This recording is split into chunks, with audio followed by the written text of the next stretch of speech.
tenemos que llevarnos porque va a ser importante entender. Generalmente, la epidermis solo tiene capa de protección, solamente tiene capa de protección, pero ya la dermis va a tener muchas estructuras, entre ellas vasos sanguíneos que van a ir principalmente en la dermis papilar y inervaciones o terminales nerviosas que van a ir en la dermis reticular.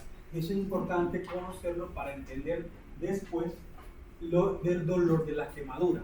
También vamos a tener los corpúsculos de Wegener, los corpúsculos de Pacini, vamos a tener presentadores de células, presentadores de antígenos, y por eso la piel va a tener diferentes funciones. La primera función es la de protegernos de cualquier situación externa. La segunda va a tener funciones inmunológicas para poder producir anticuerpos. Las células de Langerhans están en la piel y van a producir anticuerpos. También tiene funciones en la homeostasis de los líquidos, proteínas, electrolitos, funciona en la termorregulación y funciona en la parte neurosensorial. Entonces, todas esas son funciones de la piel que son importantes conocer. La OMS estima que hay más de 265.000 muertes por quemaduras cada año. Cerca del 68% ocurre en hombres. ¿Por qué? Porque se relacionan con actividades laborales. Hay actividades laborales que son más frecuentes a sufrir quemaduras. De las quemaduras en el hogar, el mayor porcentaje ocurre en menores de 5 años. Entonces, ocurre generalmente en hombres y en niños, independientemente del sexo.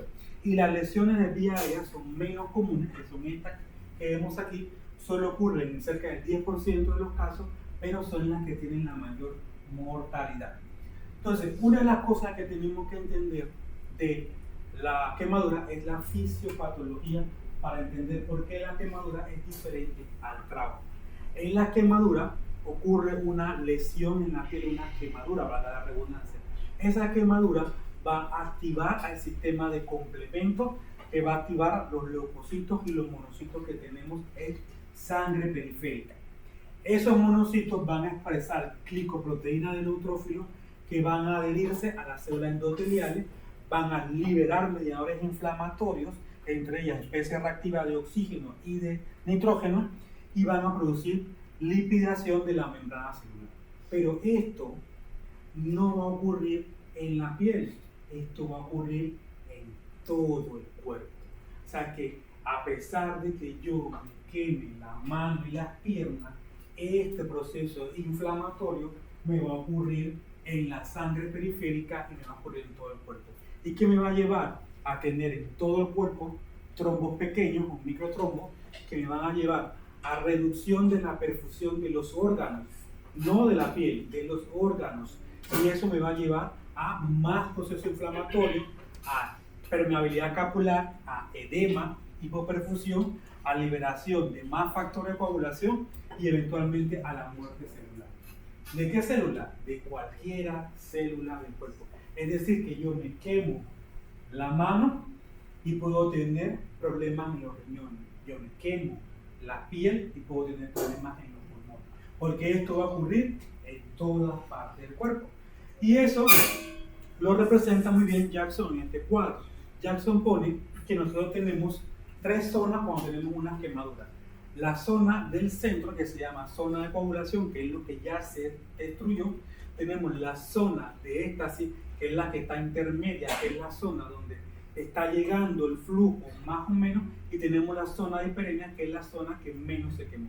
Normalmente la zona de hiperemia va a permanecer igual y la zona de coagulación también, pero la zona de éstasis es donde lo que nosotros hagamos puede hacer que haya más lesión en un lado o menos lesión en el otro. Entonces también algo parecido, mientras mejor hagamos una reanimación, menos lesiones voy a tener en ese paciente. ¿Y por qué eso es importante?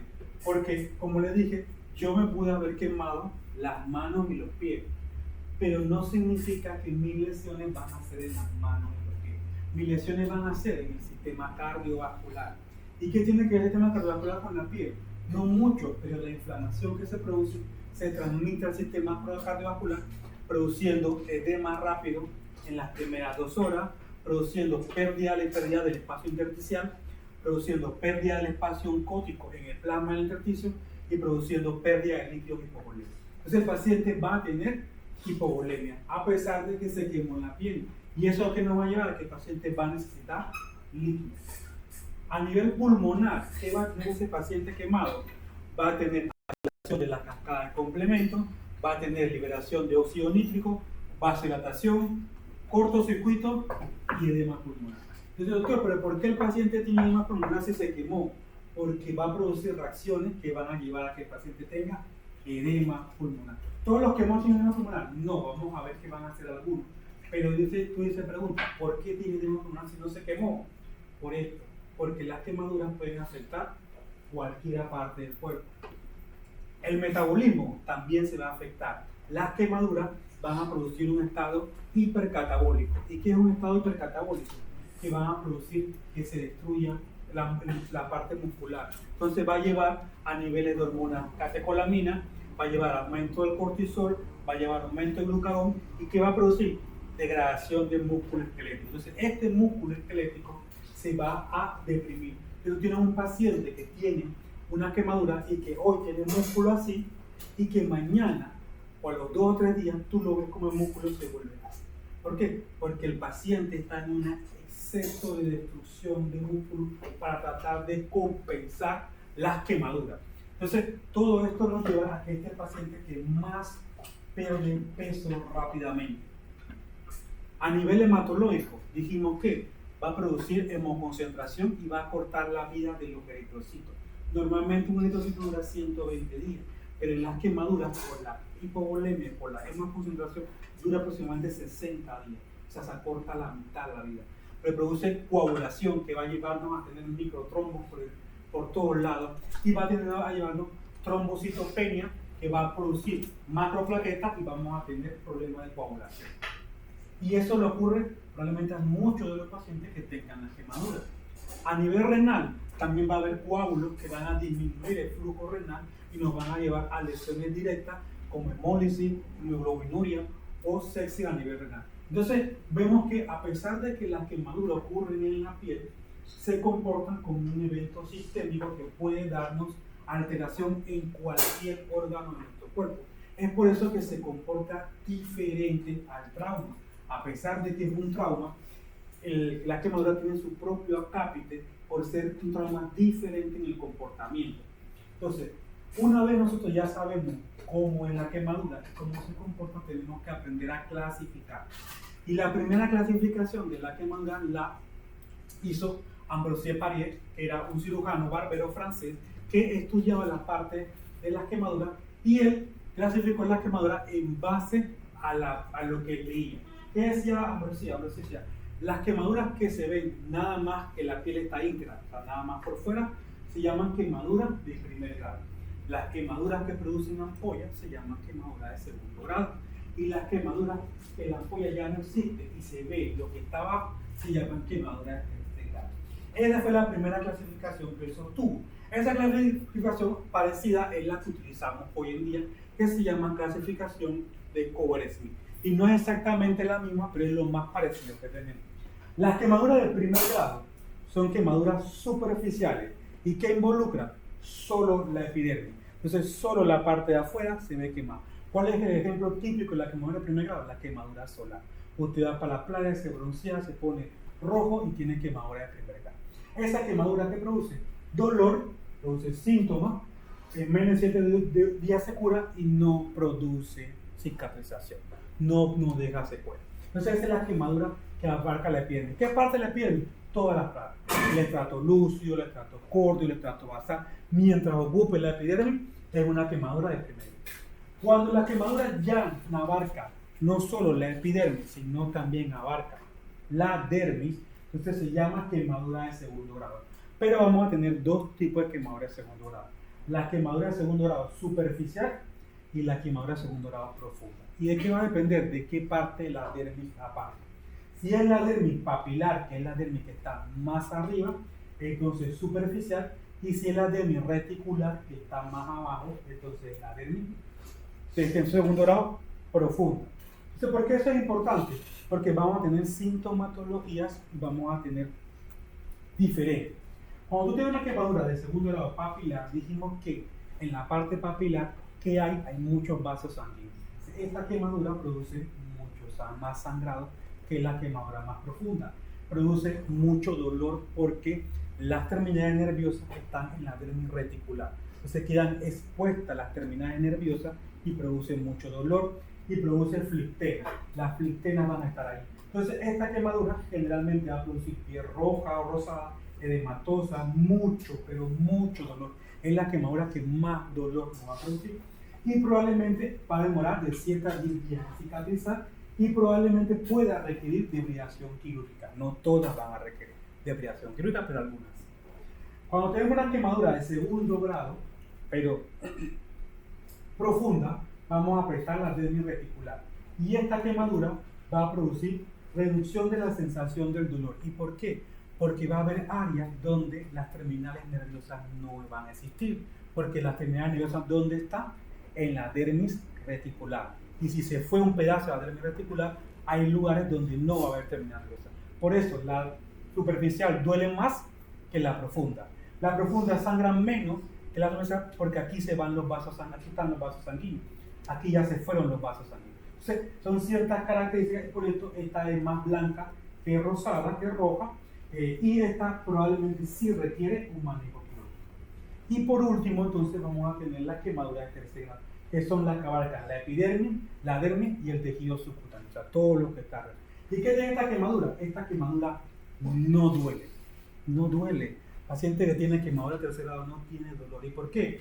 Porque no tiene terminales nerviosas, todas se fueron. No sangra porque la parte vascular se fue. Entonces el paciente queda con una sustancia blanca, que es el tejido subcutáneo expuesto. Y el paciente está tranquilo como si nada hubiera pasado. Entonces esta quemadura generalmente cicatriza por mucho tiempo y esta quemadura sí requiere siempre, pero siempre, un manejo quirúrgico.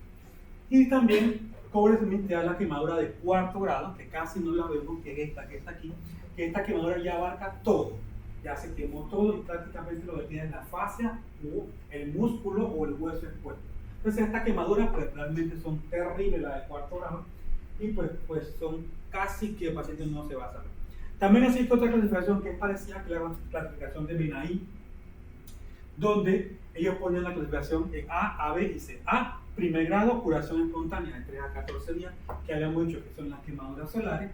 A, B, que son las quemaduras superficiales, que pueden ser tanto superficial, el segundo grado superficial como profunda, que van a ser estas que tienen ampollas, que se ven rosadas, que va a haber, dependiendo del dolor y otras características, cuáles son superficiales y cuáles son profundas, y las de tercer grado, que son estas que digo que son blancas, donde se fue tanto las terminales nerviosas como las vasculares, y el paciente está así, y no le duele y no sangra, a diferencia de esta donde le duele y sangra. Y entonces entramos a la clasificación de las quemaduras. La clasificación de las quemaduras se rige por la American Burn Association, que es la Sociedad Americana de las Quemadas. Y te dice, vamos a dividir las quemaduras en 3 tipos: quemadura menor, quemadura moderada y el gran quemado o quemadura mayor. ¿Qué es un quemado menor? Un quemado menor es aquel que tiene una profundidad parcial, la noche de profundidad parcial son quemaduras de segundo grado, de menos del 15% entre 10 a 50 años. Si está en el extremo de la vida, o sea, en menos de 10 o más de 50 años, tiene que tener una quemadura menor del 10% para ser un quemado menor. Y si la quemadura es completa, o sea, de tercer grado, con menos del 2% se considera una quemadura menor. Quiere decir que no tenga otras lesiones mayores, o sea, asociadas al trauma, y el manejo de esta quemadura generalmente es ambulatorio. Este es el paciente que se quemó el brazo, que tiene el brazo quemado y que lo mandamos para la casa, que le está lavando, que se cura, a pesar de que es una quemadura de segundo grado. ¿Por qué?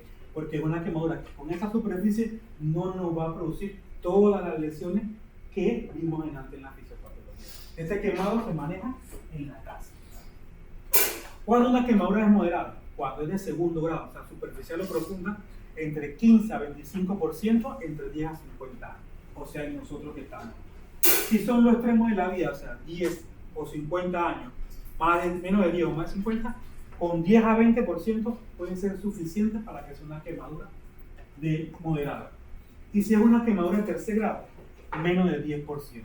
Este paciente, ¿cómo se maneja? También se puede manejar de forma ambulatoria, pero tenemos que hacerle seguimiento continuo. ¿Qué significa, señor? Citarlo cada cierto tiempo para ver que no desarrolle manifestaciones sistémicas, para ver cómo están los glóbulos blancos, cómo están los glóbulos rojos, cómo están las plaquetas, cómo está orinando, cómo están las renales. Este paciente se puede manejar ambulatoriamente, pero se cita para un seguimiento. ¿Qué generalmente hacemos nosotros? Lo hospitalizamos, para no tener que mandar a parar. ¿Por qué se hospitaliza? Porque puede desarrollar lesiones sistémicas este paciente. ¿Y qué paciente sí o sí va a desarrollar lesiones sistémicas? El gran quemado. Entonces, ¿cuándo tengo un gran quemado? Tengo un gran quemado cuando tengo una quemadura de más del 25% de segundo grado en pacientes de 10 a 50 años o más del 20% en pacientes en los extremos de la vida. Ahí tengo un gran quemado. ¿Cuándo más tengo un gran quemado? Cuando tengo una quemadura de tercer grado mayor del 10%. ¿Por qué? Porque ese paciente sí o sí me va a hacer alteraciones en el resto del cuerpo. Cuando tengo quemaduras en manos, caras y pies, tiene un asterisco porque no se llama gran quemado, pero es una quemadura en áreas importantes, porque las manos son importantes, las caras son importantes y los pies, entonces por eso se debe hospitalizar para vigilar. Quemaduras circunferenciales en extremidades son también quemaduras importantes, quemaduras inhalatorias, quemaduras eléctricas, complicaciones por fractura o quemaduras de alto paciente de riesgo también se deben dejar hospitalizar. Pero el gran quemado son estas tres que están acá. Entonces, ese es el paciente gran quemado. ¿Y por qué es importante diferenciarlo? Porque American Brain Association diferencia entre las quemaduras parciales y la espesor total por esto. Porque las quemaduras parciales pueden producir alteraciones, pero las quemaduras de tercer grado producen más alteraciones. Entonces, mientras más quemaduras de tercer grado tenga, más lesiones en otros órganos yo voy a tener. Por eso, con más del 10% de quemadura de tercer grado, yo voy a tener un paciente que probablemente esté mucho más grave que aquel paciente que tenga 20, 30, 40% de quemadura de segundo grado. Y aquí tenemos todas las clasificaciones, la de Cover-Smith, la de Fortunato-Vinaí, la de la ABA, que básicamente es lo mismo, y la de Lústolo. Digamos como un resumen. O sea, una vez yo tengo ya el paciente y sé el grado de quemadura que tiene el paciente, ahora me toca tratarlo. ¿Y cómo lo trato? Así como hay ATLS, ATLS tiene un capítulo especial para quemados, pero los quemados cada vez encontramos muchas más cosas y vemos su diferencia con el trauma. Y de allí surge el concepto del ABLS. ¿Y qué es el ABLS? El Advanced Board Life Support. Entonces, ¿por qué? Porque a pesar de que tú puedes manejar inicialmente un quemado como un trauma, ya hemos visto que la fisiopatología del quemado es totalmente diferente a la trauma. Entonces, por eso aparece el curso de ABLS, que tiene 8 capítulos, es mucho más corto que el ATLS, pero es enfocado única y exclusivamente en el paciente quemado.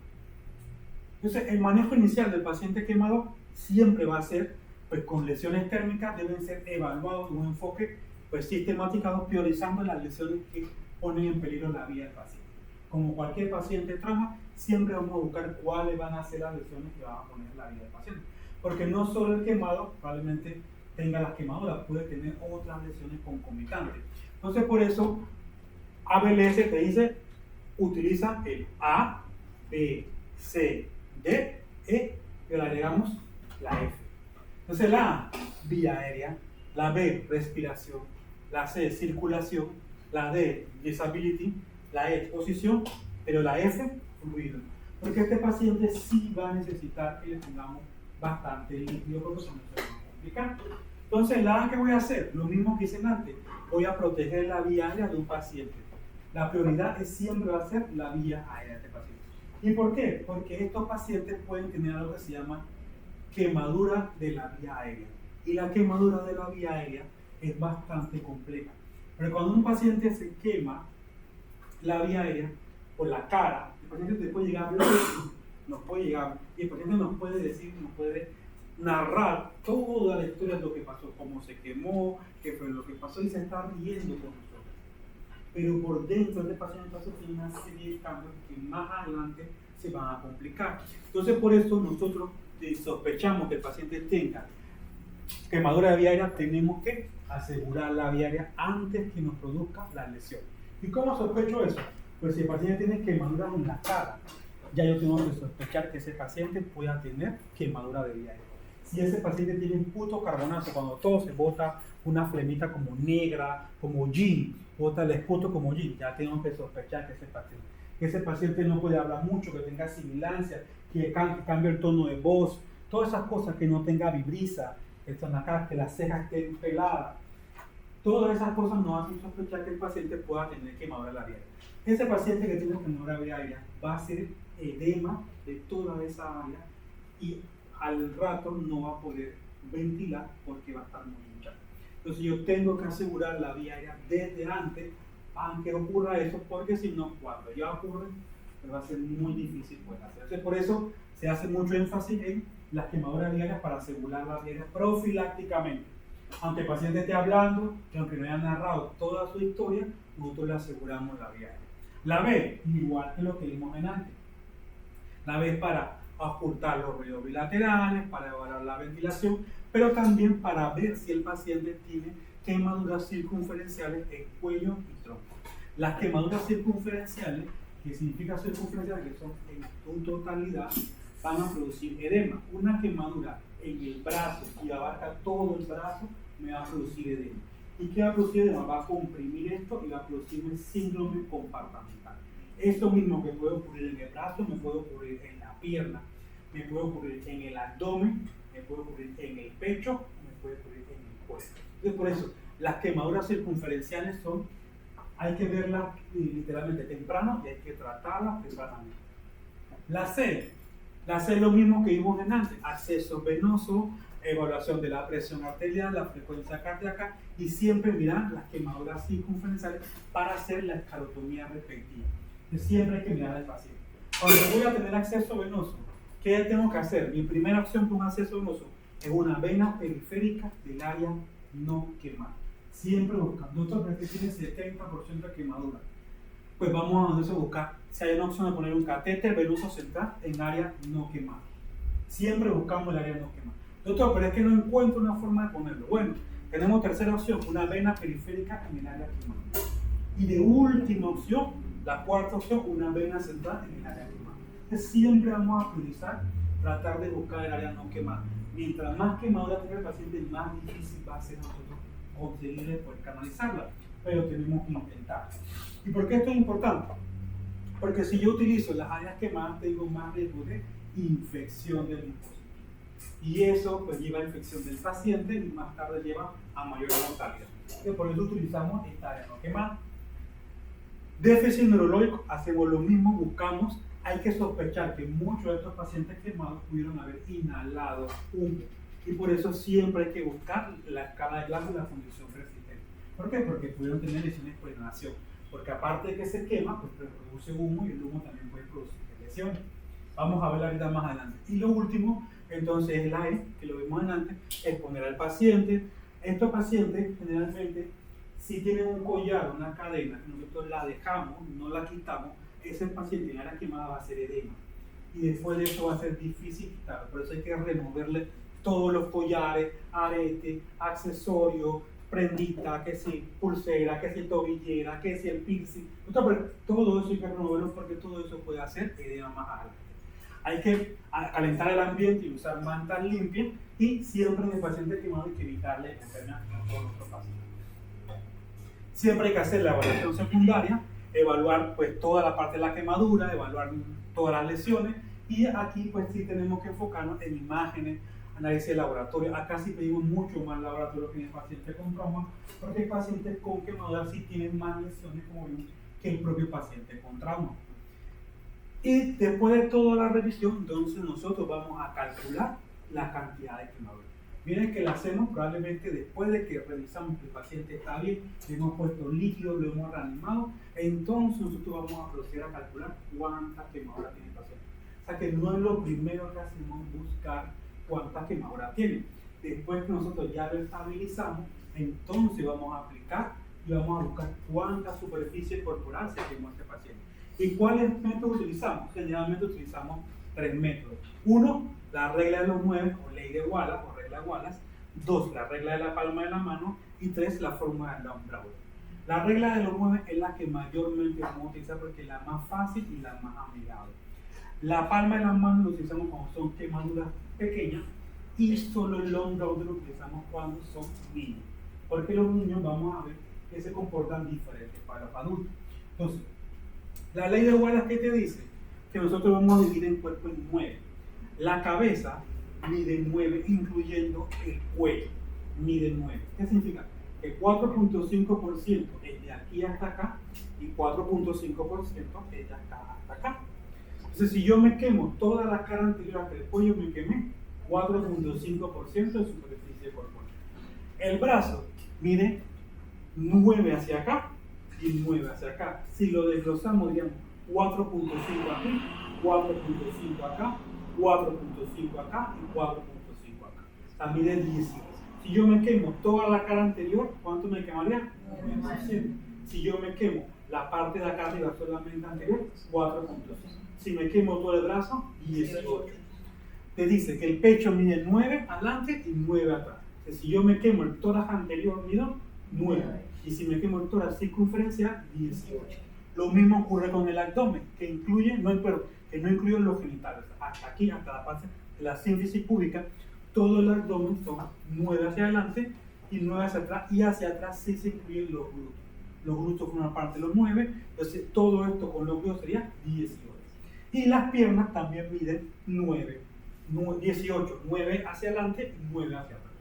Y el genital mide 1%. Entonces, esa es la regla de los 9. Esa es la regla de los huevos a las que utilizamos para poder calcular la quemadura. ¿Y qué quemaduras vamos a calcular? Las quemaduras de segundo y tercer grado. Las quemaduras de primer grado no entran para calcular porque son quemaduras que sanan solo. Entonces, quemaduras de primer grado no sirven. ¿Qué quemadura utilizamos? Segundo grado superficial, segundo grado profunda y quemadura de tercer grado. Son las que vamos a calcular la cantidad de quemaduras. Pero la regla de Wallace también tiene su adaptación en los niños, pero los niños es diferente porque los niños son cabezones. Los niños tienen la cabeza grande y las extremidades pequeñas. Entonces, cuando queremos aplicar la regla de Wallace, miren que no funciona igual. La cabeza mide 9, el tronco mide 18, 4.5 y 7 y 7. Eso ya no es una regla de 9. Por eso, la ley, y atrás miren que se ve diferente, 13, 9, porque los niños tienen la cabeza grande, que es el tronco grandote, y la cabeza chiquita. Entonces, por esa razón, la regla de Wallace en los niños no es tan efectiva y la podemos cambiar, o generalmente la cambiamos, por la fórmula de Lamm-Brauger. Y la fórmula de Lamm-Brauger es una fórmula donde vemos que por cada edad se va cambiando la conformación del niño. Y nosotros vamos a darle canchito con checklist. Vamos aquí poniendo en cada edad cuánto tiene el niño para entonces poder nosotros determinar cuánto tiene quemadura. O sea que se comporta un poquito diferente porque el niño pues tiene una conformación diferente. Pero para los adultos, por lo menos yo que no veo adultos, pues nosotros utilizamos la regla. Y si el niño tiene una quemadura poca, o la persona, perdón, el adulto tiene una quemadura poca, yo puedo utilizar la regla de la mano. ¿Y qué es la regla de la mano? Yo digo, mi mano es 1% de superficie corporal. Entonces yo miro y digo, bueno, me quemé este pedazo, me quemé un 1%. Me quemé 2 pedazos, me quemé 2%. Pero si tú te quemaste, tu mano es la misma que la mía, porque mi mano probablemente sea más grande. Es con la mano del paciente. Con tu mano, yo tengo que ver con tu mano y quemar 4. ¿Y para qué lo usamos? Para quemaduras pequeñas. Esas quemaduras que no estamos seguros, 1, 2%, que lo queremos mandar para su casa, usamos la que le dé la mano. En la mayoría, entonces vamos a utilizar la ley de Wallace. Entonces, una vez nosotros ya tenemos nuestro paciente, ya le evaluamos, ya sabemos cuánto tiene de quemaduras, nosotros vamos entonces a proceder a reanimar a ese paciente. Ya vamos a reanimarlo, a tratarlo, a ponerle sus líquidos para que no se complique ese paciente. Entonces, la reanimación debe iniciarse lo más pronto posible para tratar de evitar que el paciente desarrolle muchos de los síntomas que vimos que va a aparecer en la fisiopatología. ¿Y con qué vamos a hacer esa reanimación? Con líquidos. ¿Qué líquido? Los cristaloides. ¿Qué son los cristaloides? Son las soluciones, solución salina o el lactato. Principalmente preferible por la cantidad, el lactato rico. ¿Y qué vamos a hacer? Pues tenemos que hacer matemáticas. Lastimosamente hay que hacer matemáticas. ¿Qué matemáticas? Tenemos que utilizar fórmulas para poder calcular la cantidad de líquido que le vamos a poner al paciente. La fórmula más utilizada es la fórmula de Parma. ¿Qué dice la fórmula de Parma? 4 ml por kilogramo de peso por superficie corporal en la primera 24. Esa es la fórmula que siempre nos han dicho que nosotros utilizamos en el paciente quemado. ¿Para qué utilizamos esa fórmula? Para tener meta. ¿Qué meta queremos tener? Queremos tener que el paciente orine de 0.5 a 1 ml por kilo por hora en adulto o más de 1 ml por kilo por hora en niño. Pero ABA, que es la American Bar Association, también te da Y dice, bueno, hay otras cosas que podemos buscar como marcadores de signos vitales, gasto urinario que lo vimos acá, déficit de base, niveles de lactato, presión venosa central, presión venosa media, presión venosa muscular. O sea que no es tan sencillo como esto y como poner una fórmula. Cada vez estamos en pro de utilizar menos líquido y utilizar más terapia dirigida por meta, que es lo que nosotros buscamos. En pacientes que llegan muy graves, ¿cómo hacen para estimar el peso? El peso tú asumes que cuánto tiene el paciente. Nadie está para pesar al paciente. Tú asumes cuánto tiene. Lo más objetivo que nosotros hacemos, digamos, en intensivo, es que nuestra cama sí pesa. Entonces nosotros en intensivo, cuando llega el paciente, pesamos al paciente antes de entrar. Obviamente ese paciente se pesa con los catéteres, con la sonda, con los dispositivos, pero te da, digamos, una forma objetiva. Si tú no tienes eso, existe una fórmula en la que tú agarras la talla del paciente y puedes estimar el peso en base a la talla del paciente. Y si no, pues tú pones tu peso al loco de cuánto tiene el paciente. Bueno, yo creo que tú puedes pensar que yo peso 82 kilos, o sea, tú puedes pesar como 60, 62, y te lo pongas así. Entonces, si el cálculo de los líquidos es para establecer metas, cuando el paciente llegue hay que hacer la reanimación antes de hacer la meta, ¿sería en los vuelos usuales de 30 ml por kilo o...? Cuando el paciente llega, tú lo reanimas inicialmente para estabilizarlo. Entonces, tú cuando haces este cálculo, le vas a restar lo que tú le pusiste en la reanimación. Un ejemplo, si aquí te sale que son 10 litros y tú le pusiste 2 litros, y tú le pones 10 litros, que ya le puse 2, me quedan 8 litros. O sea, pero me refiero a cuánto estimaría la planificación inicial, cuánto líquido sería como óptimo ponerlo. Cuando llega el paciente va a depender. 30 cc por kilogramo de peso, que eso es lo que nos han enseñado todos, viene de un estudio de alguien que se llama Emanuel Rivers. No sé si ustedes lo llegaron a escuchar alguna vez. Emanuel Rivers en 2002 hace lo mismo que hizo el doctor Hunter, que unifica el manejo del paciente con sepsis. Y él dice, ¿por qué no manejamos al paciente con sepsis de forma igual? Y dice, bueno, pues yo quiero manejar el paciente con sepsis con 30 cc por kilogramo de peso. ¿De dónde Emanuel Rivers sacó ese 30 cc? Nadie sabe.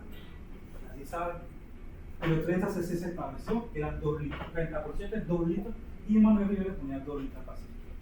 ¿Qué se encontró en ese estudio, que fue el estudio de Emanuel Rivers? Que cuando tú reanimabas al paciente de forma sistemática, reducía la mortalidad.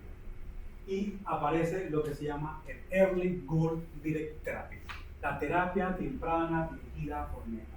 Y eso fue el origen que en 2006 apareciera el primer consenso de sepsis que se llama Sepsis Campaign, la campaña de sobrevivencia de la sepsis, a partir de los estudios manuales. Cuando se trató de buscar y se le preguntó a Rivers por qué dijo 30 cc, Rivers, por más que explicó, nunca pudo demostrar por qué puso los 30 cc por kilogramo de peso. Se hicieron varios estudios después, que es el estudio PROMISE, el estudio ARISE, y ninguno de los estudios pudo demostrar que los 30 cc por kilogramo de peso son los que deben utilizarse. Entonces, hoy en día, Sepsis Campaign, que salió el año pasado, la nueva edición, sigue manteniendo 30 cc por kilogramo de peso por algo que se llama recomendación de expertos. ¿Qué significa recomendación de expertos? Nosotros todos nos reunimos y decimos, nosotros queremos, como expertos en sepsis, que todos los pacientes se deben poner 30 cc por kilogramo de peso. ¿Qué evidencia tenemos? No muy pocas, pero nosotros consideramos que eso es lo que se utiliza. Entonces, 30 cc por kilogramo de peso es lo que utilizamos porque Emanuel Rivers le salió del foro. Eso lo utilizamos porque Emanuel Rivers salió. No porque tenga un sustento, digamos, basal o medicina basada en evidencia. ¿Cuánto debemos utilizar? Lo que el paciente necesita. Y por eso volvemos a lo mismo. ¿Cómo sabemos que el paciente necesita? Te dice, va, aquí. Terapia temprana dirigida por meta. Si el paciente está taquicárdico, probablemente le hace falta volumen. Si el paciente está hipotenso, probablemente le hace falta volumen. Si ya yo lo veo que la mucosa ya no está seca, si no se integra tanto, probablemente no le hace falta volumen. Entonces pero no hay que guiarnos, a pesar de que te lo diga Sepsis Campaign, que son 30 cc por kilogramo de peso, por eso. Porque eso lo sacó Emanuel Rivers de su mente, ¿no? Y yo le tengo mucho respeto a Emanuel Rivers porque hay muchas otras cosas que hizo Pero esa es un dogma acá metido en la cabeza de todos los médicos y todos utilizamos 30 cc porque utilizamos pesos entendemos de dónde salió ese 30 cc. Entonces, cuando nosotros lo reanimamos y aquí calculamos, después de esto le restamos lo que le pusimos y le vamos a poner el resto del líquido que pasa. Entonces, esta es la famosa fórmula de Parlan que utilizamos 4 ml por kilogramo de peso por superficie corporal quemada. Eso lo pasamos en las primeras 24 horas. Entonces, como le dijimos, le restamos lo otro. Pero en los niños, generalmente, no utilizamos esta cantidad porque nos da cantidades muy grandes de líquido. Entonces, a un niño no le vamos a meter 60, pues, 40, 30, 20 litros, porque lo vamos a matar. Entonces, para los niños aparece la fórmula de Gallagher.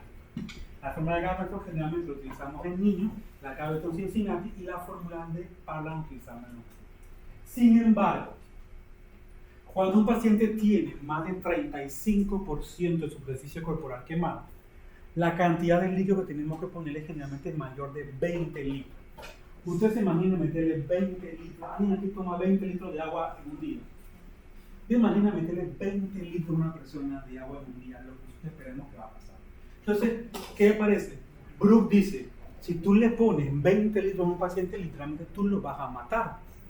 Entonces, si bien es cierto que el paciente necesita líquido, tampoco necesita ese exceso de líquido.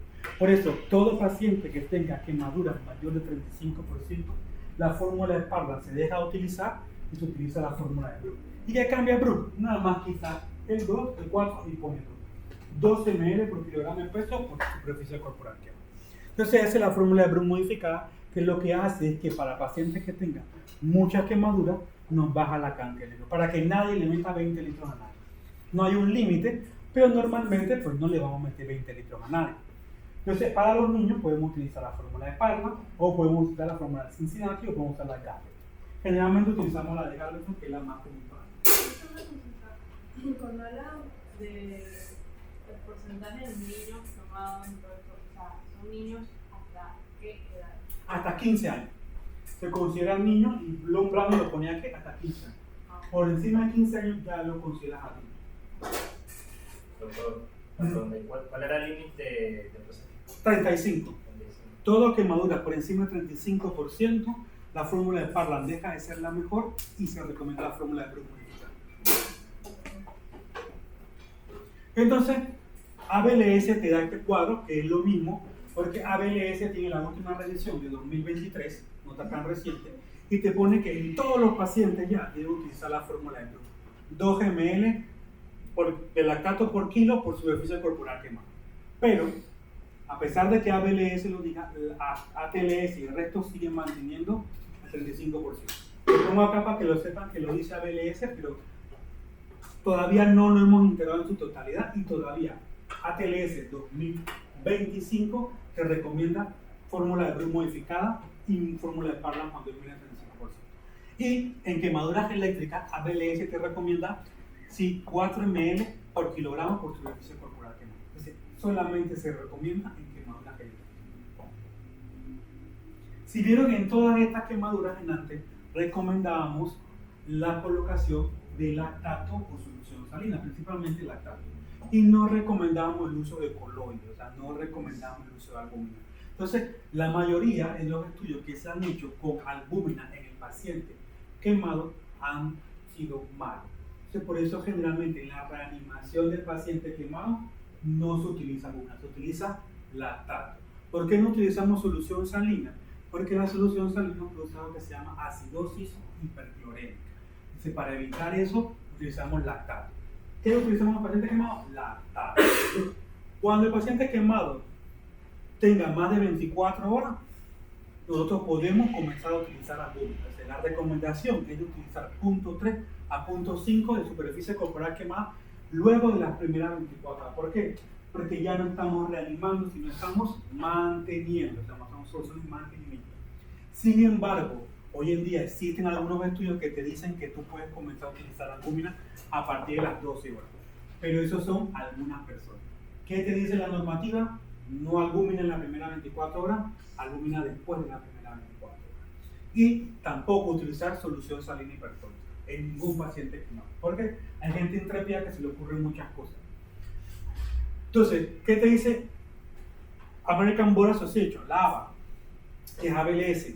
ABLS te dice, ¿cuándo voy a transferir a ese paciente quemado? Si yo estoy en una unidad y me llega un paciente quemado, pues, ¿cuándo yo lo voy a transferir? Cuando el paciente tenga quemadura completa, o sea, quemadura de tercer grado, siempre lo voy a transferir. No se tomen, no, yo lo voy a manejar porque tiene menos del 10% y no me va a hacer la... No, paciente que tenga quemadura de tercer grado, lo mando a un hospital donde lo pueda manejar.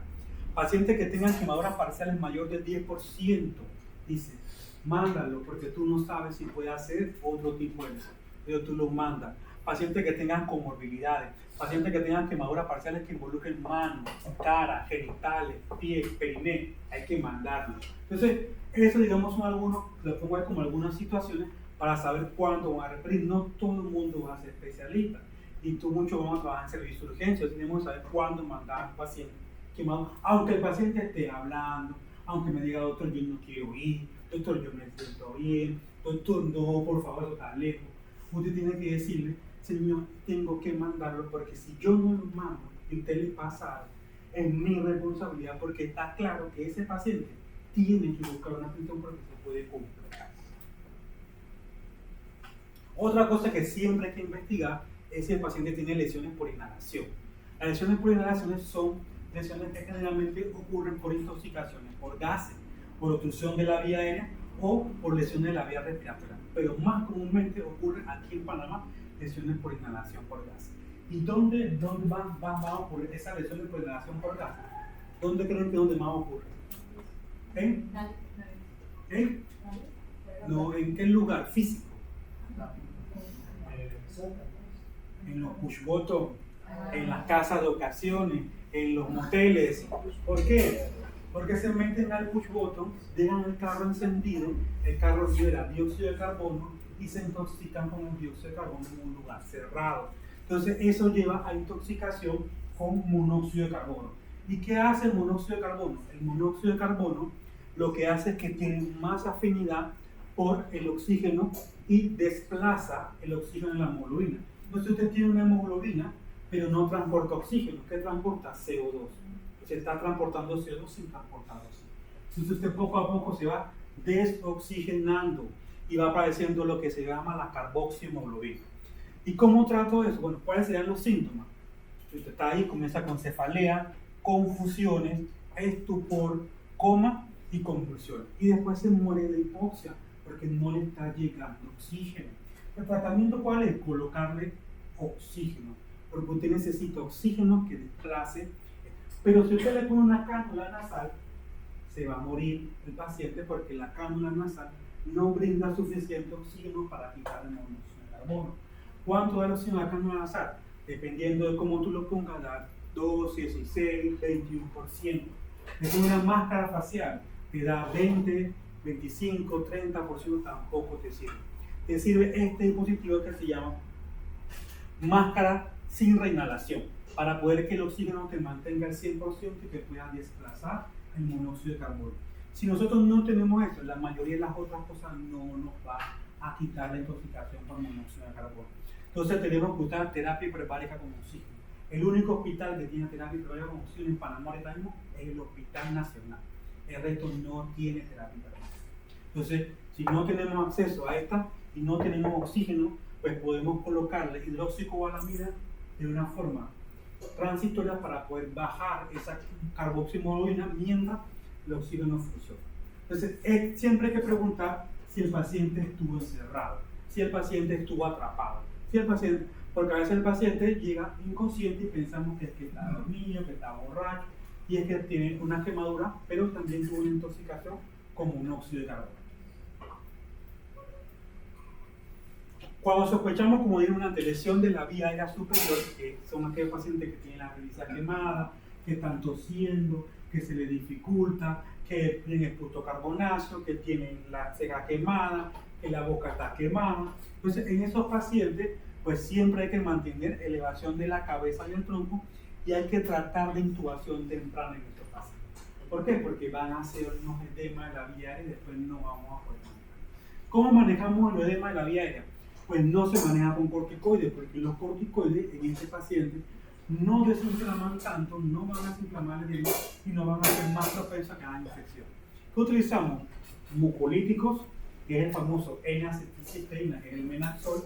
Utilizamos broncodilatadores, utilizamos anticoagulantes y a estos pacientes no se les da antibióticos profilácticos, porque estos pacientes no tienen infección y no llegan por infección. Es más, la quemadura lo que hace es que barre toda la bacteria que tenemos en la piel y que protege en teoría de una infección. Entonces, por eso es que no tenemos que poner antibióticos a estos pacientes. ¿Qué otra cosa debemos hacer? Si el paciente tiene una quemadura circunferencial, ya sea a nivel abdominal, a nivel ocular o a nivel extremidad, siempre hay que monitorizar la presión. ¿Para qué? Para evitar que el paciente desarrolle síndrome compartimental. ¿Por qué? Porque los síndromes compartimentales llevan a una complicación severa en estos pacientes. Entonces nosotros, siempre que tengamos un paciente con circunferencia abdominal, tenemos que medir la PIA. La PIA es la presión intraabdominal. Si tiene una circunferencia de la pierna, hay que medirle con tonometría la presión del músculo, la presión de los compartimentos. ¿Quiénes hacen eso? Pues se hace en el hospital. La presión intraabdominal la medimos nosotros en cuidado intensivo y la presión tonométrica la miden los ortopedas. Sí, los ortopedas saben hacer cosas que no saben operar.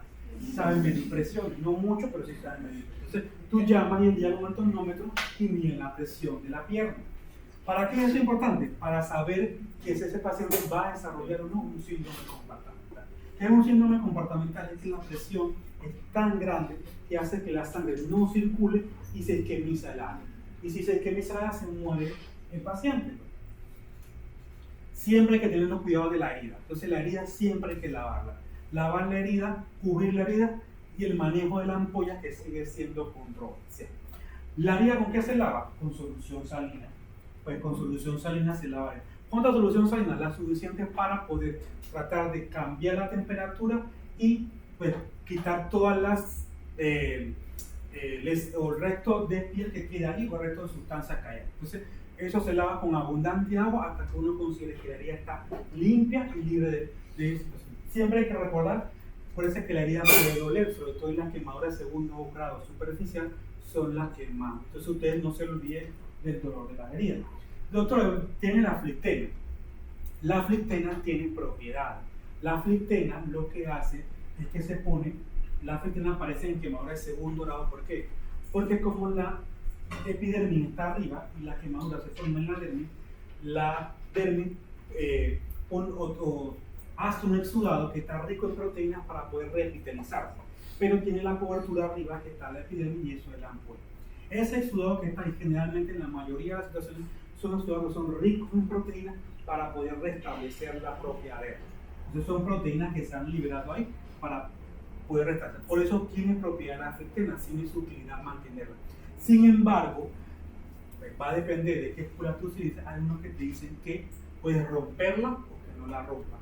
¿Qué te dicen los estudios? ¿Qué te dice ABLS? ABLS dice, no hay diferencia en la mortalidad entre romper o no romper la ampolla. Entonces, por esa razón, nosotros en el cuidado intensivo no rompemos la ampolla, porque no existe una diferencia. Pero, pues hay muchos cirujanos que prefieren que se rompan las ampollas y otros pues no. Nosotros, como seguimos ABLS, ABLS te dice, no hay diferencia, déjala ahí y que el cirujano decida. Entonces tú ves la ampolla, la lavas, la curres y la dejas y que el cirujano que va a manejar decida qué va a hacer con la ampolla. Otro procedimiento que hay que hacer que se llama esclerotomía. ¿Y qué es la esclerotomía? Cuando tienes una quemadura circunferencial, dijimos que esa quemadura va a ser edema de todo el brazo. Y ese edema de todo el brazo, ¿qué va a hacer? Me va a comprimir el brazo y va a hacer que la sangre no pase. Para que eso no pase, yo tengo que romper la piel hasta la fascia en una forma de una línea para que eso haga que el agua se pueda liberar y el edema no pueda comprimir. Eso se llama esclerotomía y se puede hacer tórax, se puede hacer en brazos, se puede hacer en dedos, se puede hacer en extremidades, se puede hacer en cuello, en cualquier lado para poder llegar, pasar el músculo y llegar hasta la fascia. ¿Esto que produce? Dolor, dolor y dolor. Pero esto libera el músculo de la compresión que se va a dar. Entonces es un procedimiento necesario. Quemadura circunferencial vista, esclerotomía que se tiene que realizar. ¿Quién realiza la esclerotomía? Si el síndrome compartamental está incipiente, la revisa la persona que está enfrente. Usted agarra un bisturí, tiene que seguir las líneas anatómicas y hace la esterotomía hasta que vea la fase. Tiene que pasar el músculo para poder que el agua se libere, le dé más nivel. Porque si la más coge piel, el síndrome compartamental se va a mantener. Esto va a ser sangrado y va a hacer que usted como tal se vaya asustando porque va a prácticamente a cortar, a apuñalar al paciente. Si usted, el paciente, no está haciendo el síndrome compartamental, lo puede aumentar, o tú le pones el tonómetro y la presión todavía está en 17, 18, no ha llegado a 20, tú puedes programarte y llevar para hacer una operación y hacerlo. ¿Por qué? Porque este es un procedimiento, como cualquier procedimiento quirúrgico, que puede tener complicaciones. Si hay que hacerlo en urgencia, en la UCI, se hace. Pero si el paciente puede ir al salón de operaciones, preferiblemente que vaya para el salón de operaciones. Que nunca se nos debe olvidar, todo lo que le hemos dicho, todo eso da dolor. Entonces nunca se nos debe olvidar el manejo del dolor. Si el dolor es leve, la mayoría de los pacientes quemados, ¿saben cómo van a llegar? Hablando. Excepto el paciente que tenga quemadura de diarrea, la mayoría va a llegar hablando. Pero así, doctor, yo estaba cortando la hierba, yo había tirado una mata maleza y después fui a prender la hierba y me prendí con la que dice toda la historia de la situación que le pasó. Y ese paciente tú tienes que controlar el dolor. Si las quemaduras son localizadas y no son, tú puedes utilizar manejo del dolor con medicamentos orales. Pero si el paciente tiene, y sobre todo si es un gran quemado o quemadura de segundo grado, hay que utilizar manejo del dolor severo porque ese paciente va a estar expuesto a mucho dolor. Nosotros hemos tenido quemaduras hasta 50, 60, 70, 80, 90%. Es más, una vecina aquí de ustedes, nosotros nos tocó atenderla en, creo que fue este año, el año pasado, por las quemaduras que el edificio que está aquí mismo, que se quemaron las señoras con el niño y las dos no llegaron al complejo. Una tenía, creo que era la mamá, tenía 80 y la muchacha tenía 70. Y ambas no se murieron de las quemaduras, porque ellas no se mueren de las quemaduras. Es más, las quemaduras estaban muy bien. Se murieron de las complicaciones de las quemaduras como edema pulmonar. La que se murió primero, que creo que fue la mamá que se murió primero, se murió del edema pulmonar. Entonces, por eso es importante siempre entender que las quemaduras son diferentes al resto de los traumas, por eso tienen su acápite especial. Antibióticos. Las quemaduras, como dijimos, no se les pone antibiótico. La propia quemadura, al llegar a temperaturas altas para poder desnaturalizar la proteína, barre con las bacterias que están en la piel. Y eso se mantiene con ese calor que evita que las bacterias inicialmente se adhieran, a menos que sea una contaminación directa. ¿Cuánto tiempo? Más o menos 4 días. Entonces, durante los primeros 4 días, si usted mantiene una asepsia, esa piel no va a dejar que las bacterias se adhieran. Por más quemada que esté, por más chamuscado que esté. Que si es un paciente que se le hace la esterectomía, luego de que sale, si se le hace el quirófano, no se le tiene que poner entonces antibióticos. No, tampoco. no. Entonces, no son profilácticos porque eso se previene una infección. ABLS, American Blood Association, te da las indicaciones para considerar cuándo iniciar, cuándo sospechar que el paciente tiene sepsis y poder iniciar antibióticos. Te dice, el paciente normalmente quemado, adivinen cómo va a estar, hipertérmico. El paciente quemado no hace fiebre a los 38 como lo de nosotros normales, hace fiebre a los 39, porque la propia quemadura hace que aumente la temperatura corporal. Entonces, por eso el paciente tiene taquicardia generalmente de 110, porque él por la propia quemadura va a estar taquicardia. Entonces, por eso ABLS te da una serie de factores para tú tomar en cuenta cuándo vas a decir. ¿Y a partir de cuándo? A partir de los 4 días. ¿Qué pasó? Hay un caso que nos pasó a nosotros en la UCI de cirugía el año pasado de un paciente que llegó. El paciente estaba quemando una basura. Parece que la basura tenía como un contenedor, esos que usan como para grafitear, que tiene como gas, y cuando prendió se explotó y él se quemó. Él llegó con quemaduras, tórax, abdomen y la cara, lo tuvimos que intubar.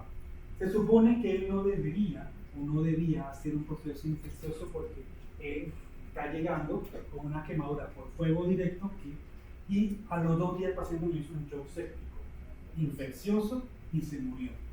Que después nos dimos cuenta que el paciente ya tenía de antemano una infección de vías urinarias que estaba siendo tratada, maltratada, y que probablemente durante el proceso de la infección se exacerbó la infección. Entonces, no es que el paciente desarrolló la infección por la quemadura, pero si el paciente tiene una quemadura, nosotros no lo dimos cuenta, no le pusimos antibiótico porque te dice la norma que a partir del 4º día es que tú sospechas para poner antibiótico.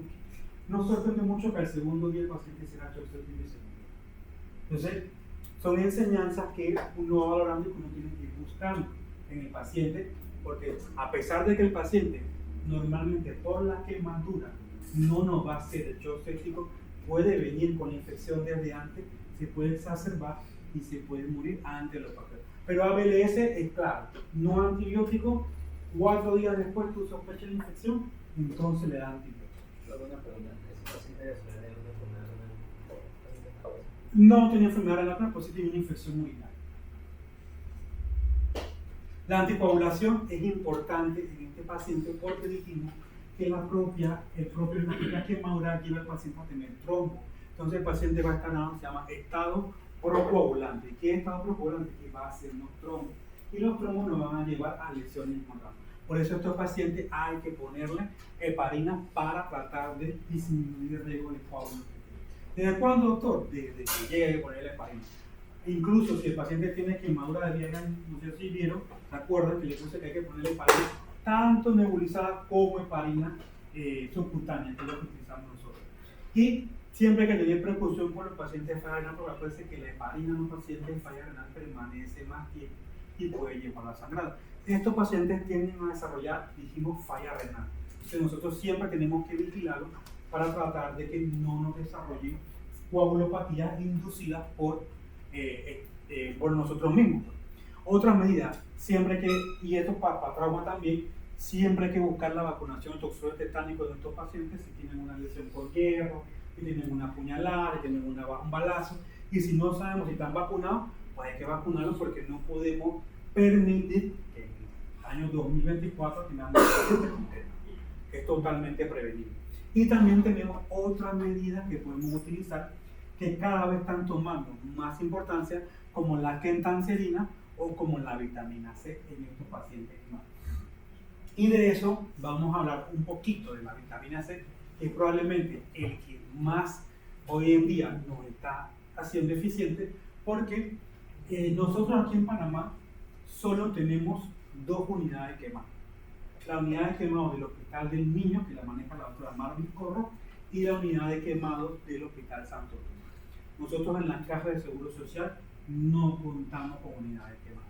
Nosotros en Ciudad de la Salud se está adecuando porque ya tenemos el espacio, la primera unidad de unidad de quemado intensivo de la Caja de Seguro Social, lo que vamos a tener la oportunidad.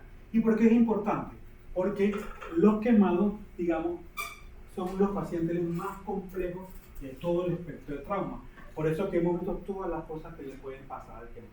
Y una de las cosas que más hemos visto que nos ayuda a, digamos, hasta cierto punto, a disminuir la cantidad de líquido que necesita el quemado es la vitamina C.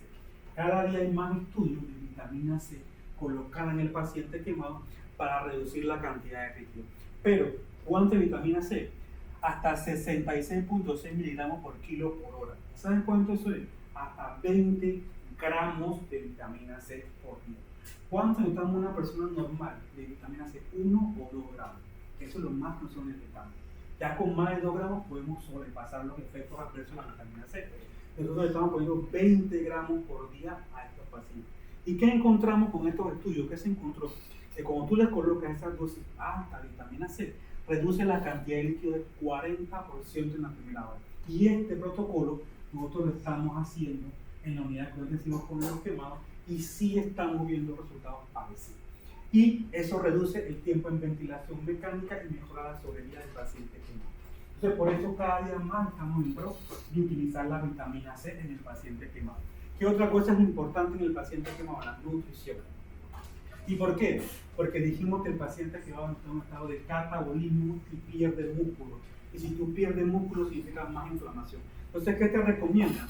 Siempre se debe tratar de mantener una nutrición adecuada. Entonces dice, doctor, pero es que está quemado y no quiere, ¿y cómo le va a dar comida? Pues si hay forma de darle comida. Podemos darle nutrición enteral. No necesariamente tiene que comer por la boca, podemos poner una sonda y alimentarlo por ahí. Pero la nutrición no se puede apartar porque está quemado, porque la nutrición aporta micronutrientes que son necesarios para la cicatrización y para la modulación de la inflamación del paciente. Entonces, la nutrición parenteral es excepcional y solo se debe utilizar en algunos casos, no siempre se debe utilizar. Y esta tabla nos da todo lo que necesita el paciente quemado. Necesita proteínas, necesita lípidos, necesita carbohidratos, necesita glutamina, y no todas las fórmulas tienen glutamina, necesita cobre, selenio, zinc, cromo, vitamina C, vitamina D, vitamina A, vitamina E. Y esto todo funciona en base a la cicatrización y la inmunomodulación. ¿Y qué es la inmunomodulación? La inmunomodulación es disminuir la inflamación que produce la propia quemadura.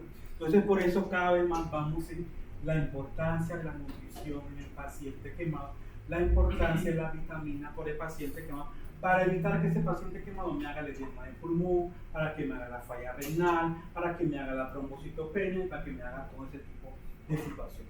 Siempre también tenemos que corregir la glicemia, porque la glicemia elevada por encima de 200 en el paciente quemado disminuye la cicatrización y aumenta las infecciones. Entonces nosotros siempre tenemos que buscar su efecto inmunológico, manejar la glicemia por debajo de 200 en el paciente quemado. Efecto trófico de la barrera, reduce la invasión bacteriana. Cuando está por encima de 200, esto no pasa y el paciente se nos infecta. Entonces siempre tenemos que tratar de mantenerlo, mejorar la matriz de la lesión y mejorar los mejores de inflamación. Entonces por eso parece tonto, yo se lo digo a los internos, como damos la docencia, a usted le parece tonto y le parece tonto que porque yo tengo una glicemia, pero el paciente con una glicemia mayor de 200 tiene más riesgo de complicarse que el que no. Entonces yo necesito que usted controle esa glicemia, porque si no se controla, ese paciente se va a infectar, no va a cicatrizar. Entonces, una cosa tan tonta como la glicemia, vemos el valor de importancia que tiene la razón. Que lo deba tomar al interno no es lo correcto, debe tomar la enfermera. Pero pues, en esta instalación de salud, pues lo que nadie quiere hacer lo hace el interno. Y tenemos también las terapias adyuvantes. Como dijimos, las terapias adyuvantes son otras cosas que vamos a utilizar. El uso de coloides, que vimos que se utilizan después de las primeras 24 horas, el cambio de plasma, la hemofiltración, pero la vitamina C, con su efecto antioxidante, de todas estas terapias nuevas que se están postulando, es la que más efecto tiene. Y la esclerotomía temprana, para reducir la inflamación por el corazón. Y al final, ¿para qué hacemos todo esto? Pues hacemos todo esto para evitar las consecuencias. Si yo no trato a mi paciente quemado, al final voy a tener todas estas consecuencias. Mi paciente quemado se va a morir porque tiene edema cerebral, porque va a quedar ciego porque tiene la presión intraocular, va a tener edema en la vía aérea, va a tener hipoxia, efusiones pleurales, taquicardia, bradicardia, oliguria. Todas estas cosas las va a tener mi paciente si yo no lo trato adecuadamente. Estas cosas las va a desarrollar lastimosamente rápidamente. El paciente quemado desarrolla esto rápido, no como el paciente de trauma. El paciente de trauma probablemente pueda desarrollar ciertas de estas cosas, pero a las semanas, 2, 3, 4 semanas. Pero el paciente quemado la desarrolla en días. Por eso es la importancia de diferenciar entre el manejo de un paciente quemado y un paciente de trauma. El paciente quemado, cada vez que nos dicen a nosotros, viene un gran quemado, uno sabe que ese día no va a dormir. Porque ese día toca pegarse a este paciente, porque es ese paciente que más se puede complicar.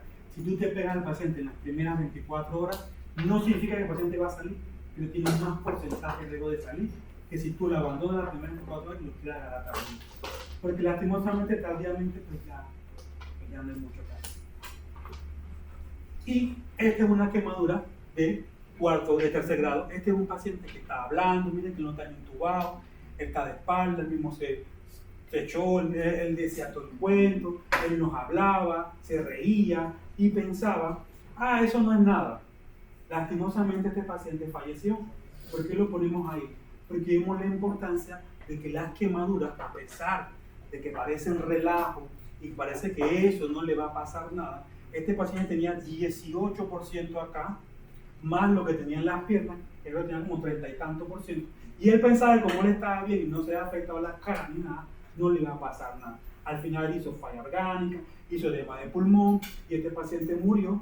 Y siempre lo pongo aquí porque él, uno le explicaba, le decía que esto era grave, se echaba, le decía que eso no le molestaba ni le dolía, porque las quemaduras de tercera edad, ¿qué? Bueno, entonces le decía que no, que eso no era nada, se quedaba hasta para su casa y lastimosamente se murió. Entonces por eso nosotros hacemos el énfasis en que es importante reconocer y tratar rápidamente la quemadura. Pregunta, duda.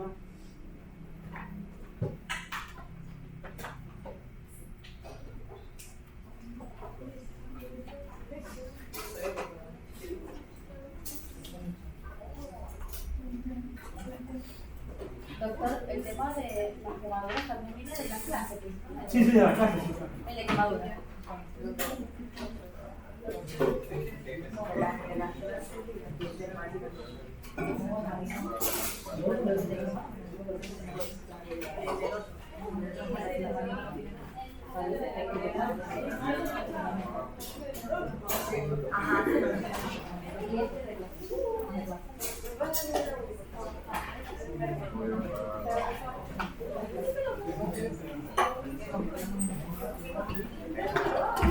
Oye,